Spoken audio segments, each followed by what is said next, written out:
And you just listen to my recital and focus your mind on the meaning of these words. These are they are very deep meaning. So we have to make it a part of our practice and part of our life. May all beings be happy and secure. May all beings have happy minds. Whatever living beings there may be, without exception, weak or strong, long, large, medium, short, subtle or gross, visible or invisible, living near or far, born or coming to birth, may all beings have happy minds. Let no one deceive another, nor despise anyone anywhere, neither from anger nor ill will should anyone wish harm to another. As a mother would risk her own life to protect her only child, even so towards all living beings, one should cultivate a boundless heart. One should cultivate for all the world a heart of boundless loving friendliness, above, below, and all around, unobstructed, without hatred or resentment, whether standing, walking, sitting, lying down, or when awake. One should develop this mindfulness. This is called divinely dwelling here, not falling into erroneous views, but virtuous and endowed with vision, removing desire for sensual pleasures. One comes never again to birth in the womb. With this metta thought in mind, let us practice meditation. Keep this metta in back burner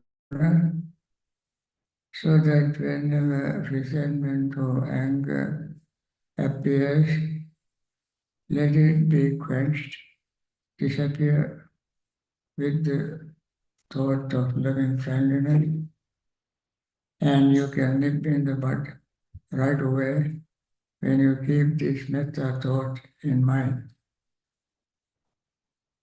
Let the metta thought be a predominant factor to overcome anger or resentment, so that the practice would be very smooth and very comfortable. You don't have to struggle to overcome resentment. It happens almost automatically, and since this is ever ready to attack hatred, anger, resentment. As I mentioned, anger is our fire inside. Metta is the very cool water. That's why the Buddha said, Apko dena gine kodam. By not getting angry, we overcome anger.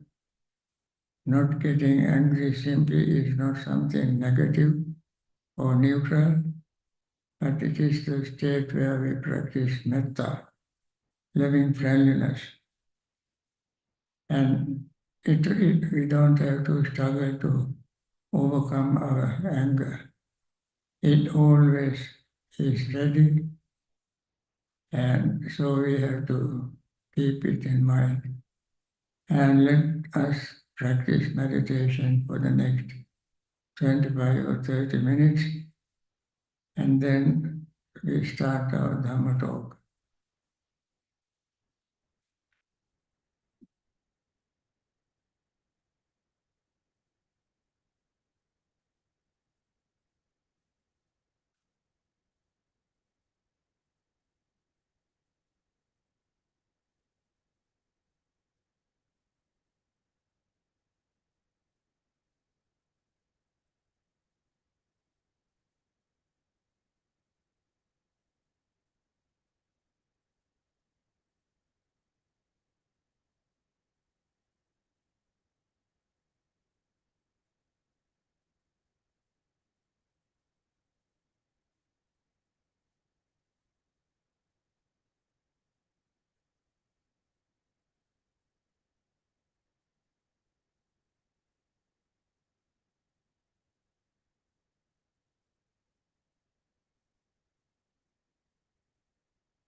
Okay, yesterday we were talking about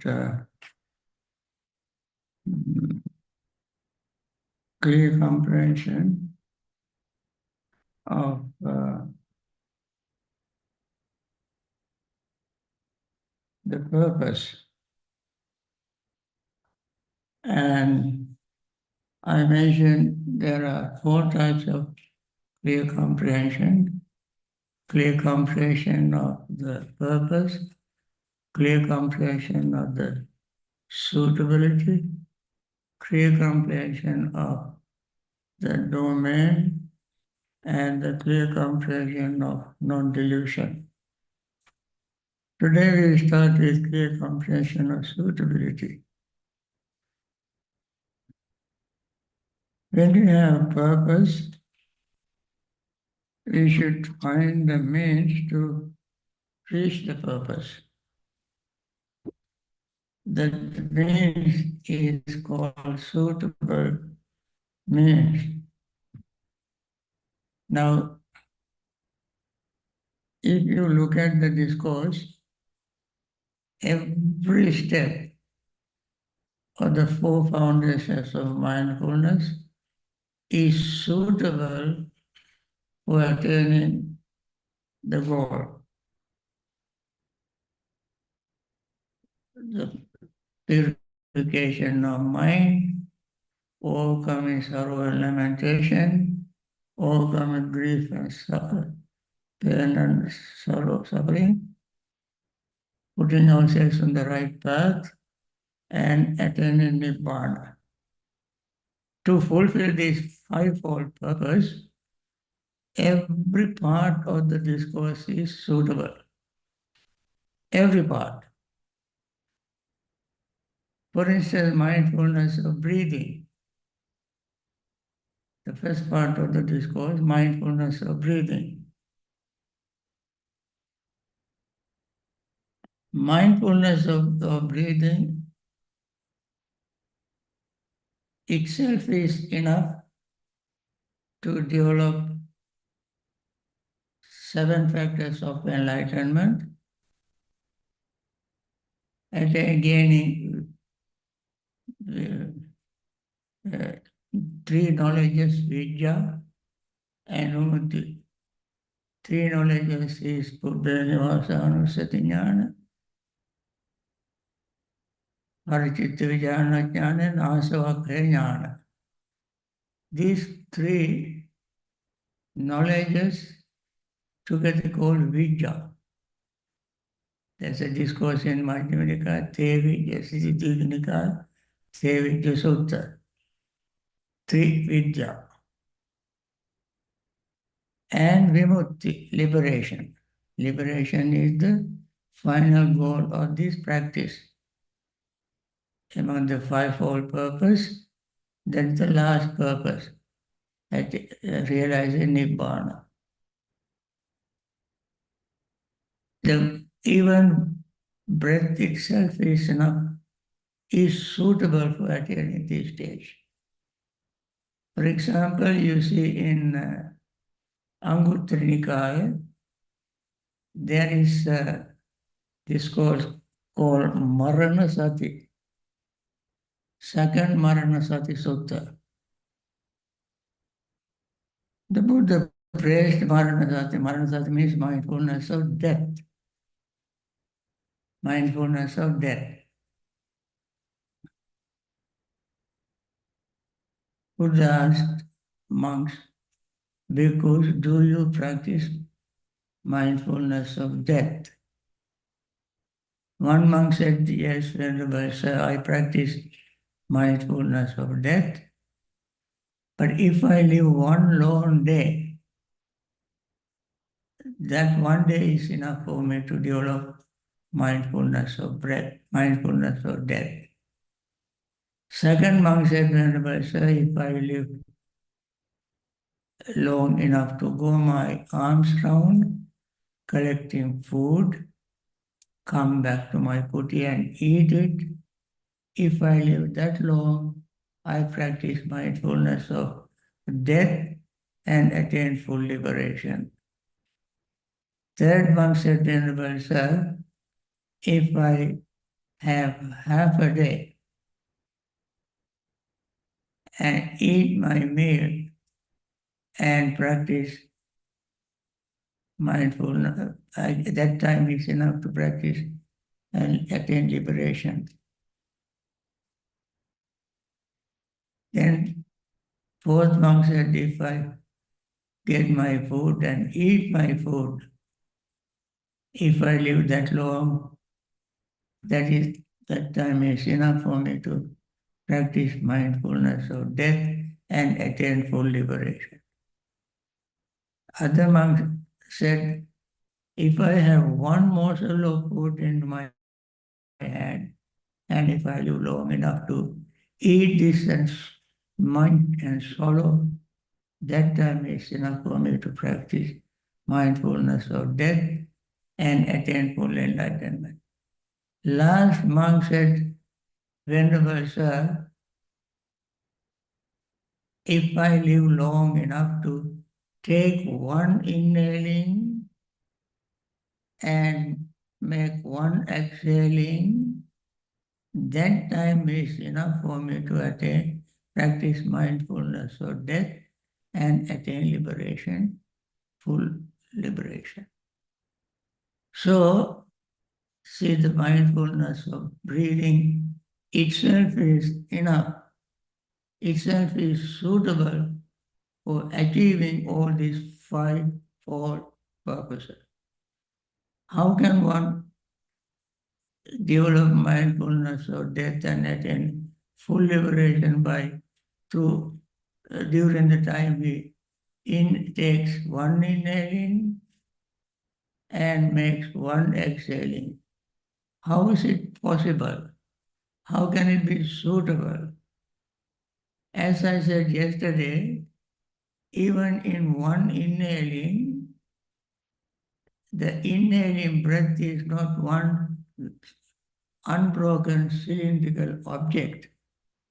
Inhaling breath is made up of air waves, very tiny little air waves, and they also arise, pass away, alter, and enter the lungs. They are changing, altering, viparinama, and then enter the lungs. If somebody's mindfulness is sharp enough to see this tiny, minute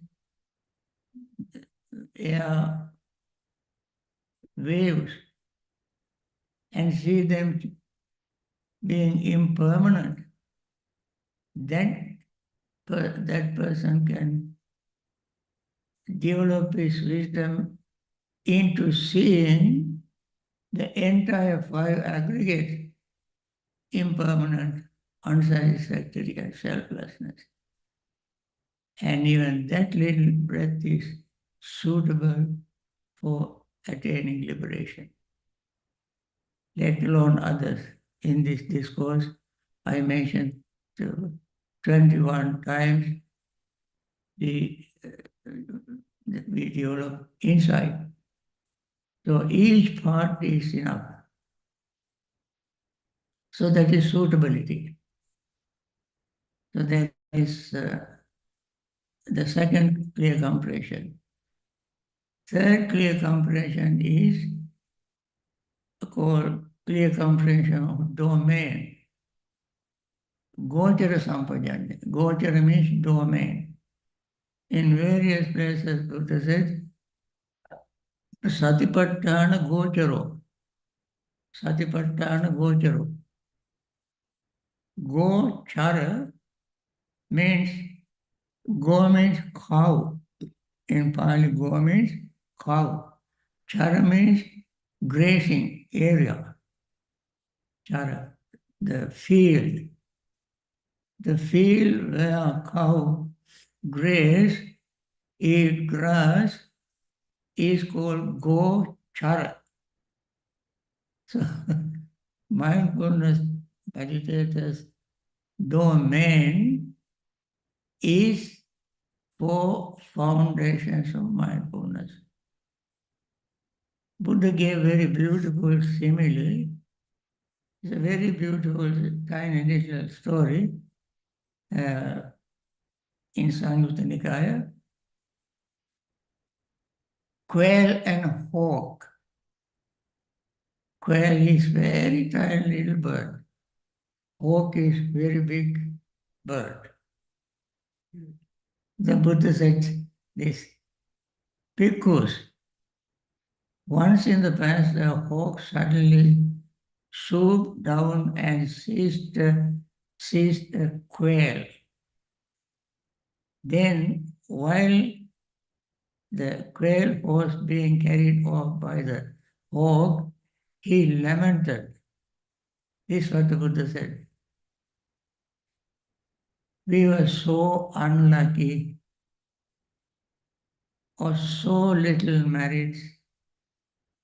We strayed out of our own resort into the domain of others.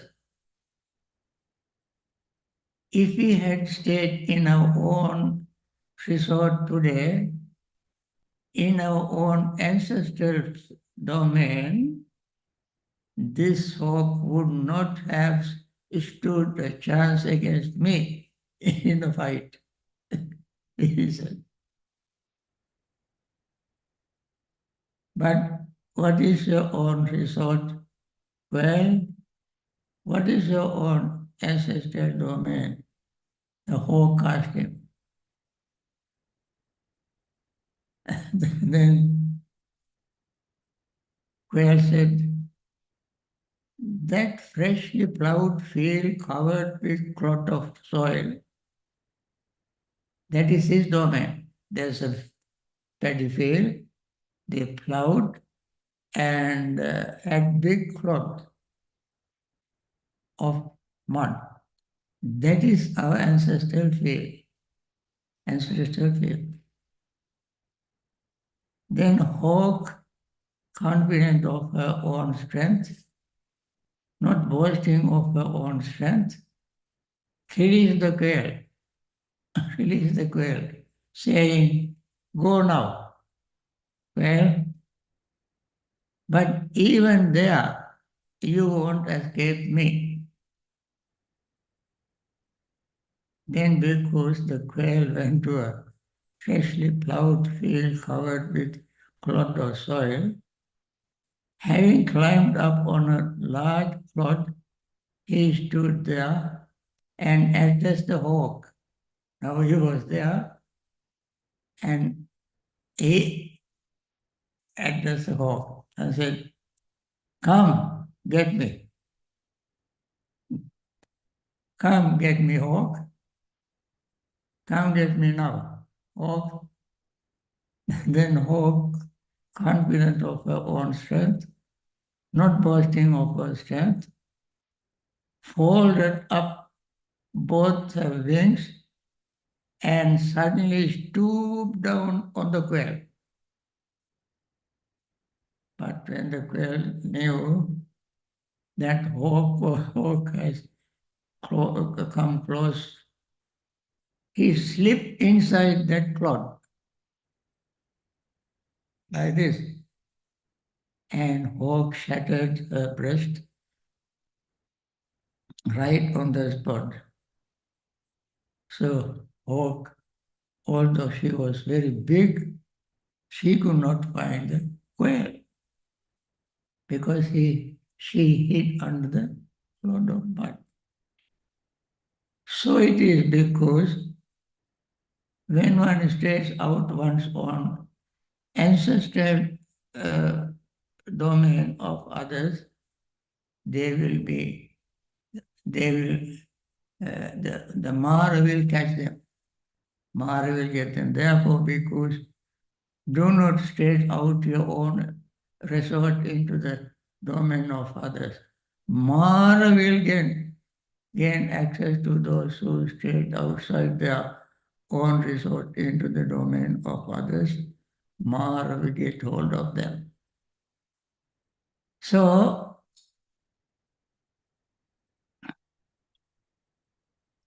And then Buddha, what is not because one's own resort or the domain of others, it is the five core of sensual pleasures. Five core of sensual pleasures. Form, cognized by the eye, that are desirable, lovely, agreeable, pleasing, sensually enticing, tantalizing. Kamopasangita, Rajaniya,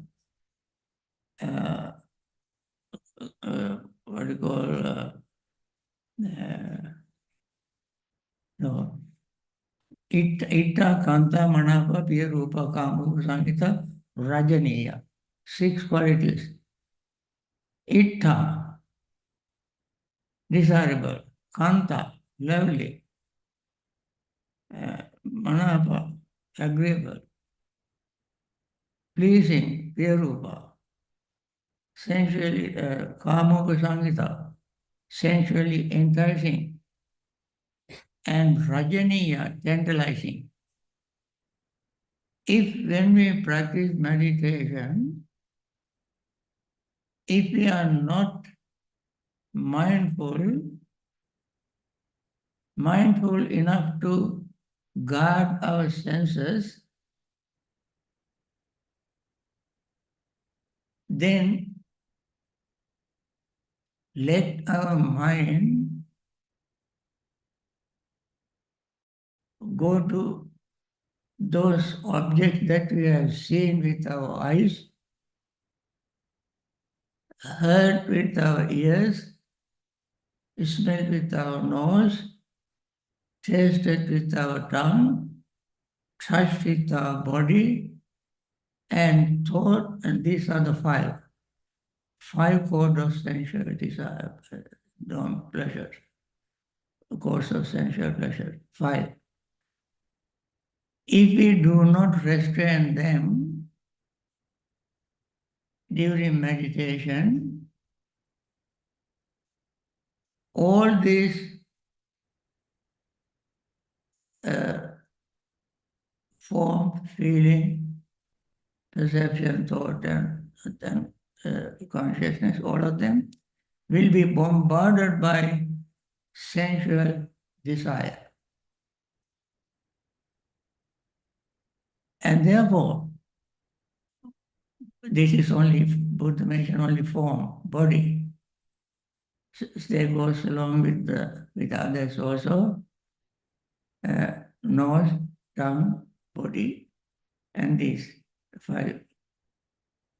And then, if you do not restrain them, then the mind will, people normally say, my mind is wandering. Friends, mind doesn't go anywhere. It doesn't go anywhere. Mind is where it is,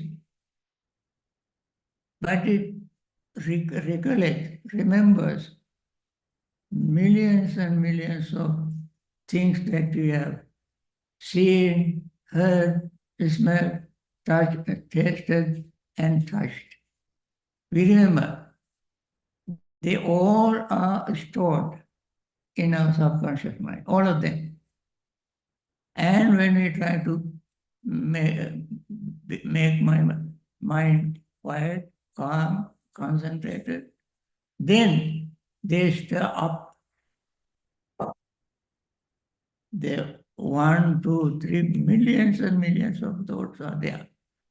They will come to our mind. If we say mind is wandering, that's a misconception.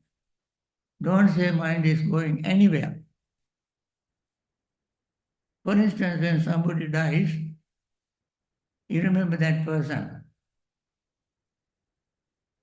Do you know where the person is? You don't know where the person is. But you remember the person's appearance, voice, the things the person does, person doesn't do. everything, almost everything that you remember of the person will appear in your mind. The person is not there.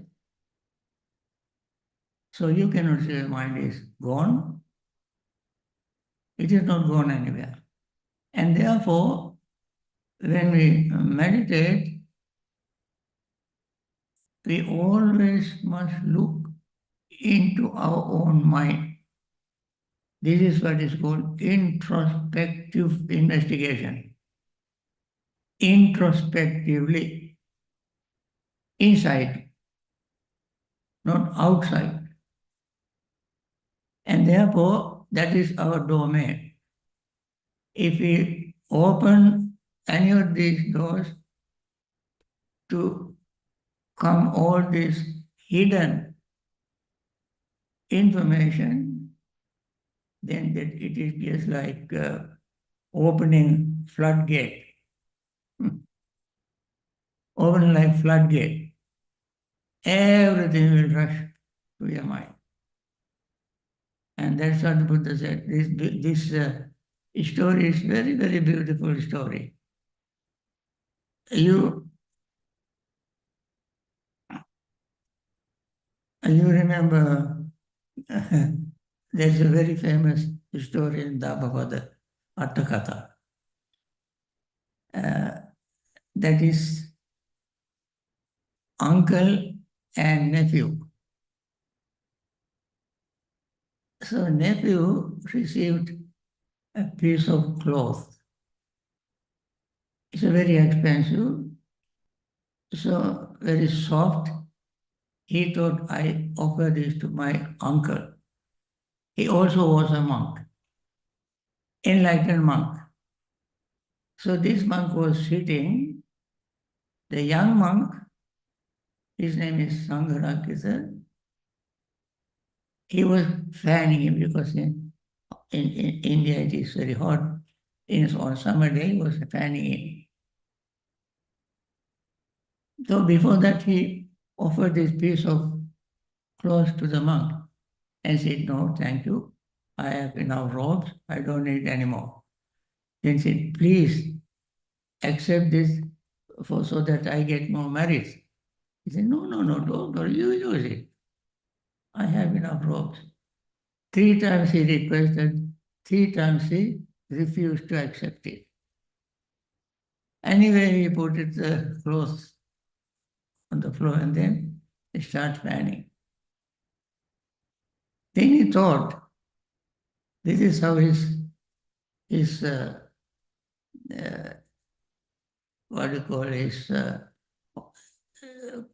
his quail escaped his domain. He told my uncle doesn't like me. He didn't accept my clothes. He doesn't like me. Why should I stay under him? I want this robe. After disrobing, I have to find some way to live. I sell a little bit of this and that and buy a goat, she goat, and she will deliver cubs, baby, what do you call goats, lambs, maybe, and then I sell them. I can have some milk, goat milk, I sell them, sell it, and make little money. And then when I have enough money, I marry, get a woman, and then afterward, we will have a baby. And one day, when I come to see my uncle in a cart, and then I wanted to carry the baby. My wife said, no, you drive the cart, I carry the baby. Then suddenly baby fell and the wheel ran over the baby. Then he got very angry and beat the monk with the fan. Hit the monk with the fan. Then he was enlightened monk. He asked Sangharakita, what I have got to do with your wife's problem?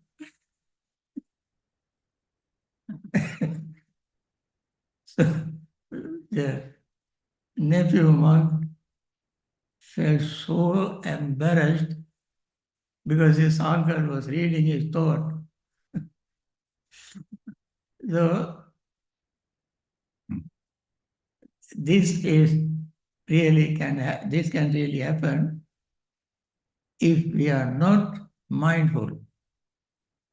You don't know where you will end up. I have seen it when we were meditating together. One day, in a certain place, father and son were sitting, meditating. The son all of a sudden went into this, what you call, imagination, and immediately hit the father. Everybody was shocked because he went into this, you know, mental, visual, what you call, imagination. So, and therefore, this mindful exercise is very important. We have to clearly understand, as I mentioned, sati and sampajanya go together. Yoniso and this we need to be, when we practice sati and sampajanya, mindfulness, clear comprehension, mindfulness also has an element called yoniso manasikara. Yoniso manasikara. Yoniso manasikara, yoni means origin, beginning. Manasikara means reflection. Yoniso manasikara means reflecting from the root.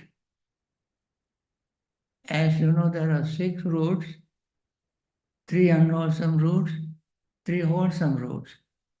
3 unwholesome roots are greed, hatred, and delusion. 3 wholesome roots are non-greed, non-hatred, and non-delusion.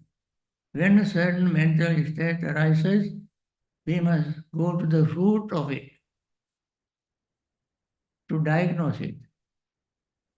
If it arises from the greed root of greed, then we immediately eliminate it. If it arises from the root of hatred, we immediately eliminate it.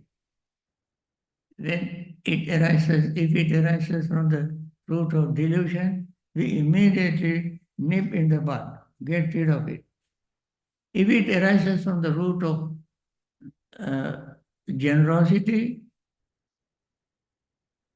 that means thought of non-desire, alobha, no desire, then we nourish it, support it, maintain it. If it arises from the root of loving friendliness, metta, not hatred, hate, then nourish it, cultivate it. If it arises from clarity, cultivate it. And that is called yoniso manasikara. It's sometimes translated as mindful reflection, no careful attention, no, some people call it situational awareness and so forth. None of these meanings actually quite brings out the real meaning of this very important phrase. What this really means is reflecting from the origin or from the root. That's what it means, yoniso manasikara. So we cannot try to find out the origin of the world. We can never find it. So that is one aspect of mindfulness. The last reflection, what you call clear comprehension, is clear comprehension of non-delusion. Non-delusion.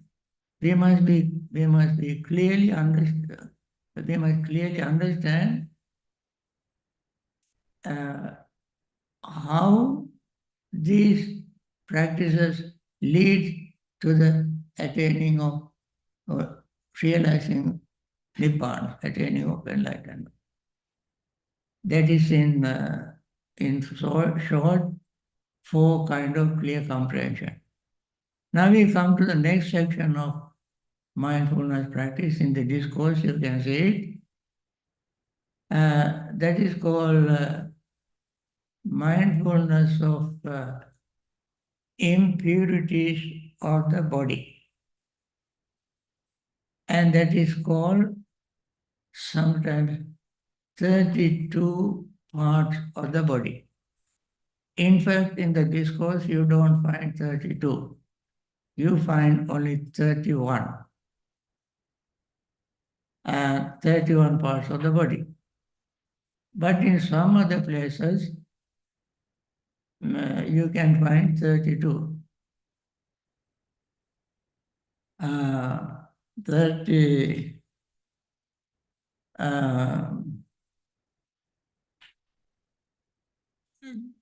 I say it in Pali or say in English. Head hair, body hair, nail, teeth, skin, flesh, sinews, bones, bone marrow, uh, uh, kidneys, heart, liver, diaphragm, stomach, contents of the stomach, and the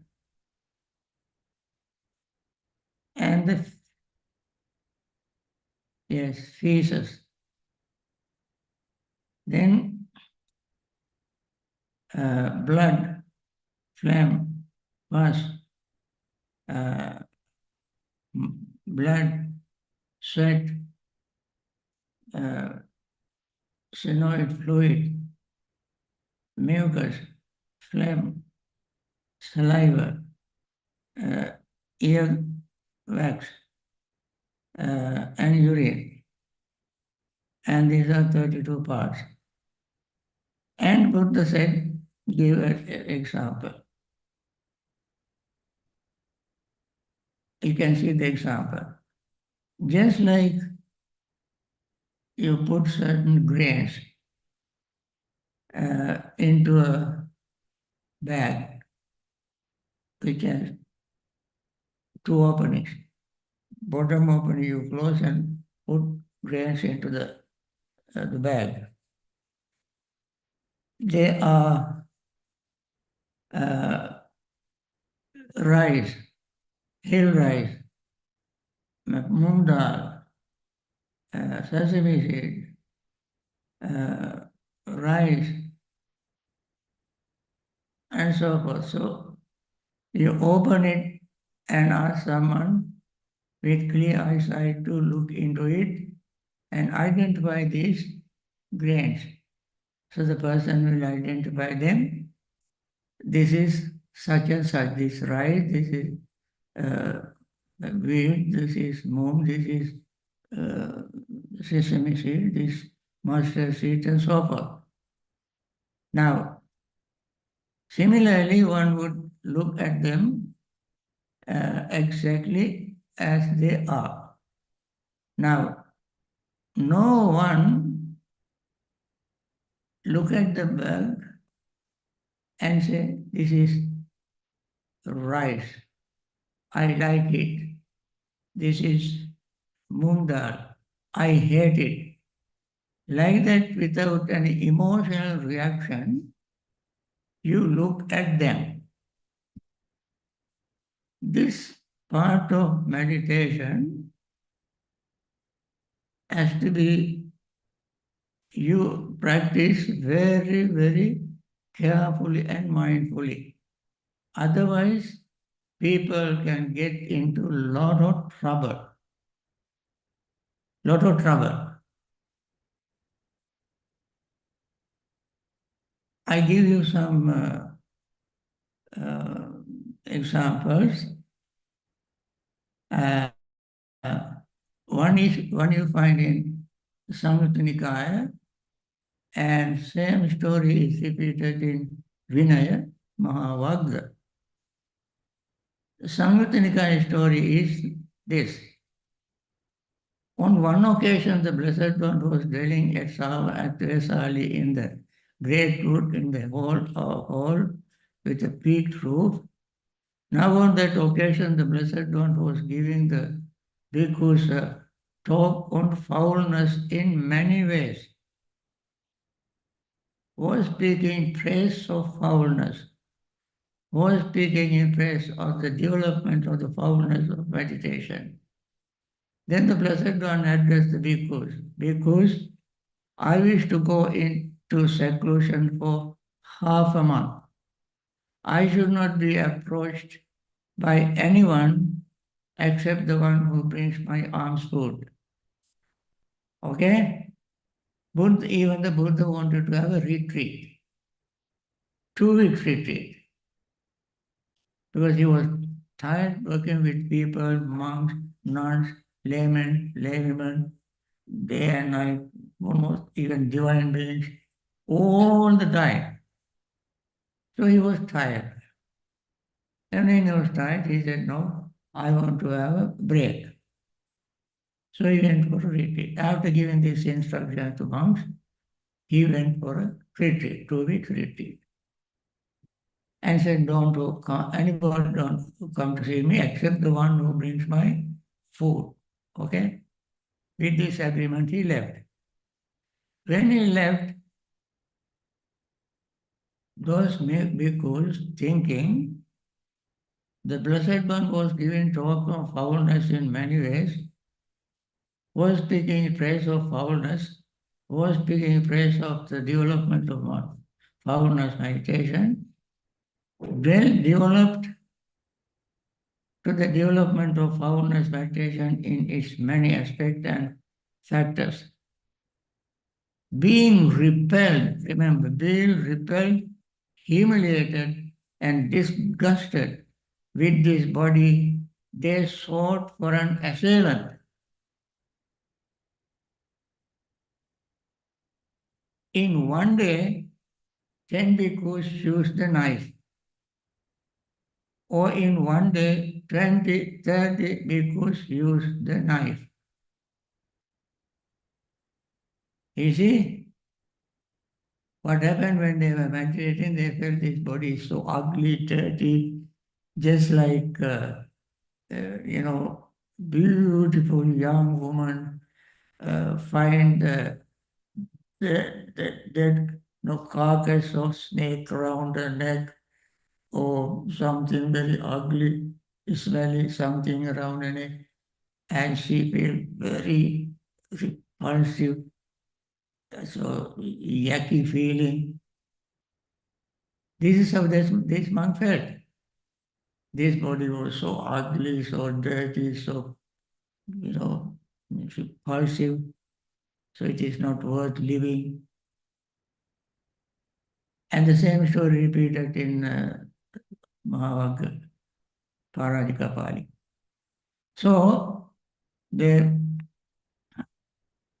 uh, they went to a monk called Miguel Andaka and said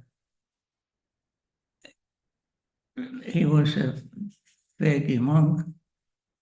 He said, dear, take my robes, my arms roll, my razor, and all these things, and do me a favor, cut my throat. First he hesitated, then he thought, yes, when I get all these things, I can sell and make little money. So he cut one monk's throat and then got all these things.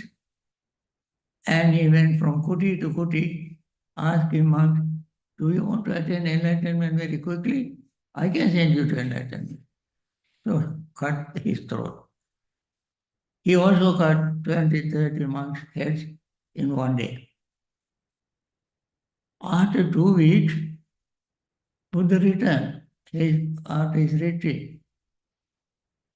And there were only very few monks. When he went to the retreat, there were all the world monks. There are very few. So he called Ananda and asked Ananda what happened. Ananda happened to see all of them, but he could not stop. He said, this is what happened, Venerable sir. Some cut their own heads and cut others' heads as well. First they cut others' head and then cut their soul. They were, uh, suicidal and suicidal and homicidal. They cut their own, they are suicidal, and others, they cut others' head, they are homicidal. And Buddha goes, my goodness, call the monks, call the monks. So he assembled all the monks and taught Anapana Sutta. That is one story. And then there was another story of Venerable Sariputta. Venerable Sariputta, as a student, he also was full of lust. And Venerable Sariputta gave this practice of meditation. Mindfulness, the lotion of the body, these 32 parts of the body. And he said, you take this and focus your mind on each of them separately and meditate. Go out, there are trees, sit under a tree, at the root of a tree and sit, meditate on this subject. This monk went and practiced it, then his lust increased. Instead of decreasing, it increased. And he returned to Venerable Sariputta and said, Venerable said, this is what happened to me. He said, no, this is very good subject, go, do it again. So second time, third time he said, each time this monk returned to him and said, Venerable said, it doesn't work for me. Then he said, come. He took him to the Buddha and presented the Buddha. And he reported what happened to his student. As soon as the Buddha looked at him, he realized that this subject given to him is not suitable to him. So Buddha immediately gave him a lotus flower. There were many flowers around him because people go every day to see the Buddha with flowers. And there must have been many lotus flowers. Since they were going to see the Buddha every day with flowers, his kuti is called Gandha kuti, perfume chamber. His kuti was not made fragrant by lighting, just sandalwood or joss sticks and so forth, but with flowers. So he gave one flower to this monk and said, there's a little pond, go and stick this lotus in the ground and look at it and practice. This monk was looking at it and practicing. While he was looking at this flower in that scorching sun, right before his nose, every petal of this flower began to fade, slowly fade away, and stalk also faded and crumble down. Puppam vilayati yata idamme.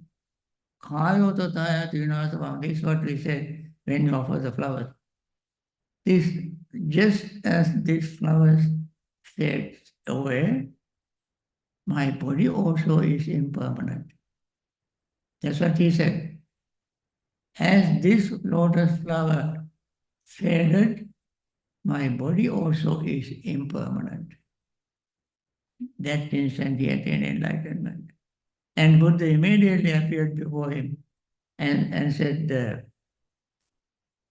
Kumbhuvamankaya mama viditva nagarupama chitta pitan tapetva yodhe tamaram panya yudena jitanjarake anivesanasya.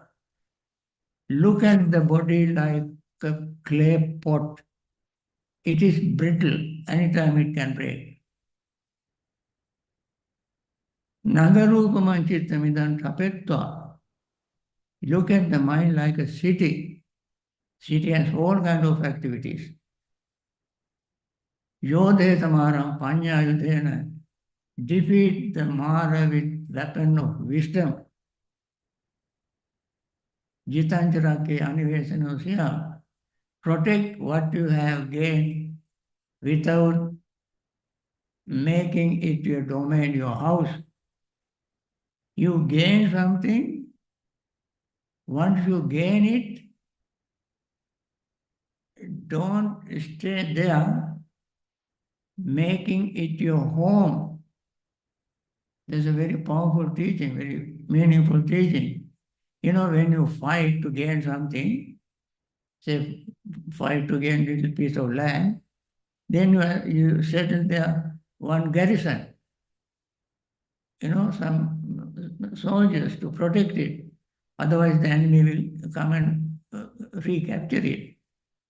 But in this case, Buddha said, you defeat the Mara with wisdom weapon, panya yudena, but don't stick there, don't stay there. Move. If you stay there holding, it will become attached to it. If you defeated Mara, you should not have any attachment. Let it go. And this Sariputta's disciple attained full enlightenment because he was lingering, you know, a little bit with the last bit of ignorance. And Buddha wanted him to attain full enlightenment. And he said this, he attained full enlightenment. So, this particular practice of meditation has to be done in a very mindfully.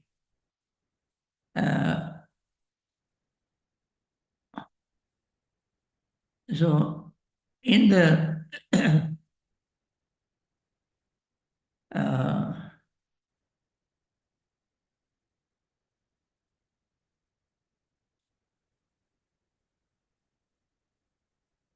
what do you call, and therefore this has to be done, as I say, mindfully.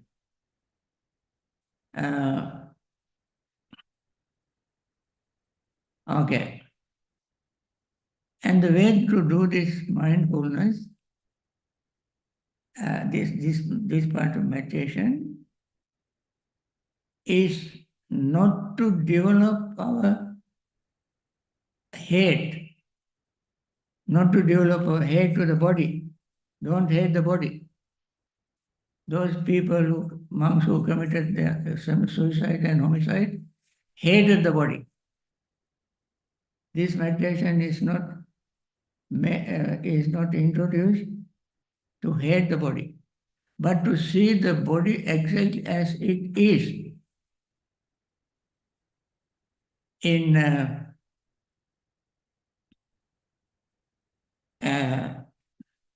There are several discourses which explain how this meditation should be done more carefully.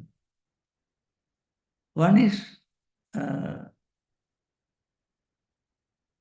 Mahahattipadopana Sutta, Mahahattipadopana Sutta in Majjhima Nikaya, Venerable Sariputta. That is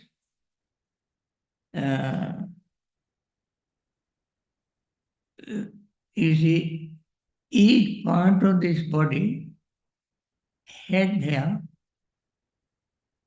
body hair, nail, teeth, skin, and so forth, all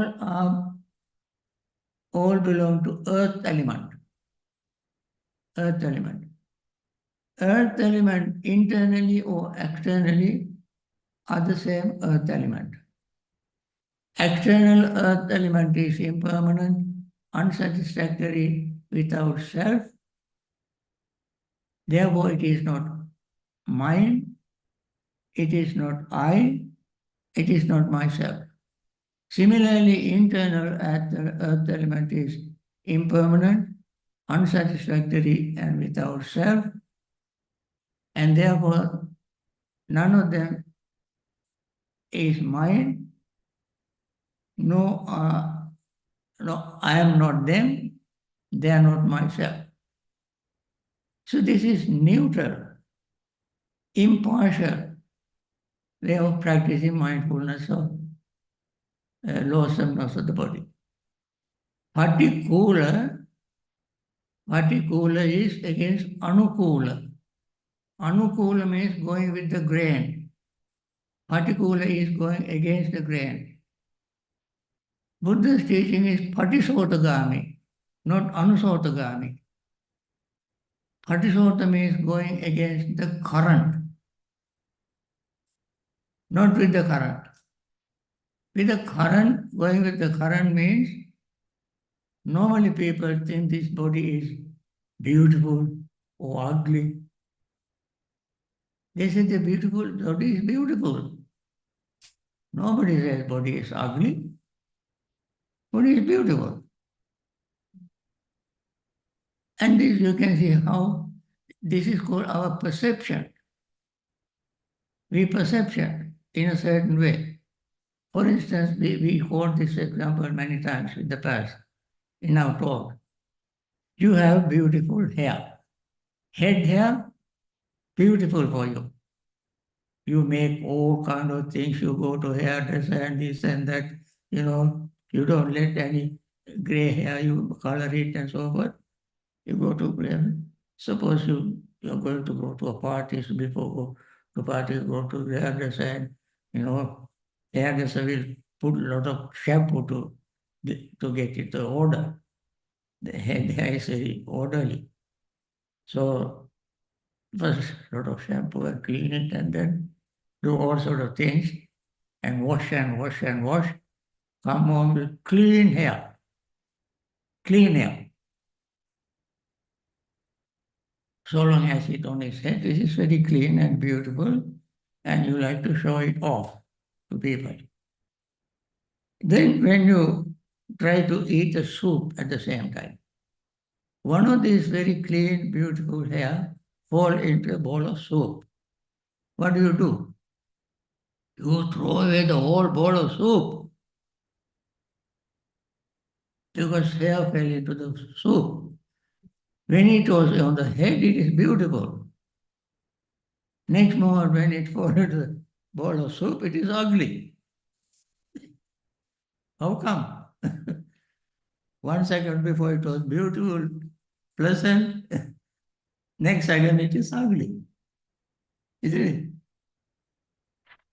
It is a perception, distorted perception. Whether it is on the head or in the bowl, it is the earth element. You can clean or remove it, put it away and eat the soup. You won't get sick, but your perception is so distorted, and therefore you make it ugly. And that is what happened to those monks who committed suicide. They were not mindful. They were not practicing it correctly. So the Hathipaduma Sutta mentioned this very clearly. Okay? There is another discourse called Indriya Bhavana Sutta. In Madhyama Nikaya you can see. And there Buddha said, and how Ananda is one noble one with developed faculties. There was a non-sectarian person came to see the Buddha. His preceptor was Parasarya. Parasarya's disciple came to see the Buddha. Buddha asked him, how does your teacher teach you the restraining senses? How does he teach a way to restrain the senses? He said, don't look at the object, don't listen to sound, that way don't smell and so forth. Oh, I think so. Is that the way he teach you? Then the blind will be a very good person to practice because they don't see anything. Or deaf who cannot hear are the good person to practice this meditation, rest in their senses. And they said that is not the way the Aryan teaching teaches the Buddhists. That is not the way the Buddhists teach. Buddha said, Ananda, when a bhikkhu sees form with eye, hears sound with ear, smell and odor with the nose, taste a flavor with the tongue, touch tangible with the body, cognizes mind object with mind object, there arises in what is agreeable, there arises what is disagreeable, there arises what is both agreeable and disagreeable. Now, if he should wish, may I abide perceiving the unrepulsive in the repulsive, he abides perceiving the unrepulsive in the repulsive. If we wish, if we wish, if we should wish, may I abide perceiving the repulsive in the unrepulsive, he abides the perceiving with perceiving the repulsive in the unrepulsive. If we should wish, may I abide perceiving the unrepulsive in the repulsive and the unrepulsive, he abides perceiving the unrepulsive in that.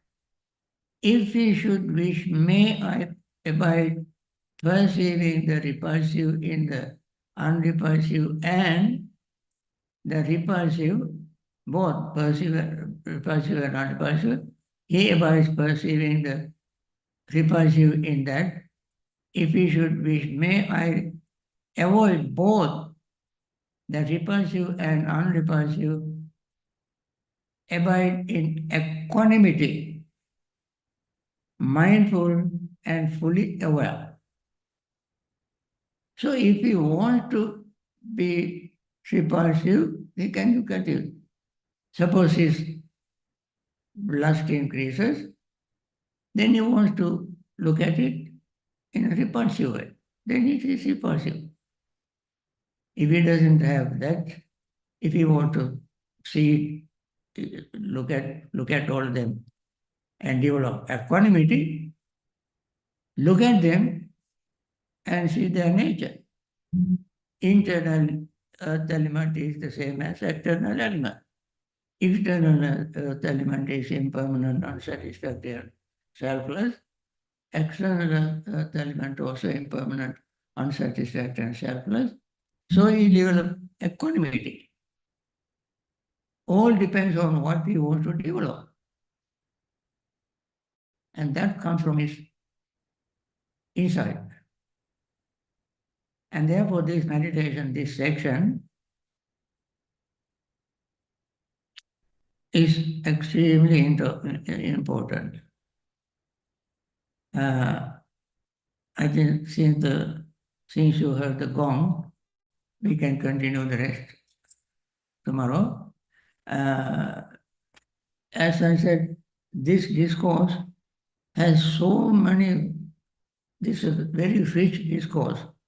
So many areas are not always covered in our explanation, in our teaching, and therefore let us spend some time in this during the retreat to explore as much as possible the meaning of this discourse. So have a nice day. Bon appetit.